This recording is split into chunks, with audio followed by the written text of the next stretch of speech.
IPL 2026 సీజన్లో Chennai Super Kings play ఆఫ్స్కు దూరమైంది.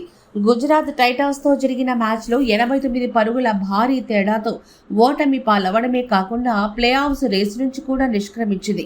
అహ్మదాబాద్లో జరిగిన ఈ మ్యాచ్లో గుజరాత్ నిర్దేశించిన 230 పరుగుల భారీ లక్ష్యాన్ని ఛేదించేందుకు బరిలోకి దిగిన చెన్నై ఆరంభంలోనే సంజు శాంసన్ను కోల్పోయి కష్టాల్లో పడింది. శివం దుబే కేవలం 17 బంతుల్లో 47 పరుగులు చేసి మెరుపులు మెరిపించినా అది జట్టును గెలిపించడానికి సరిపోలేదు. చివరకు చెన్నై టోర్నమెంట్ నుంచి నిష్క్రమించింది.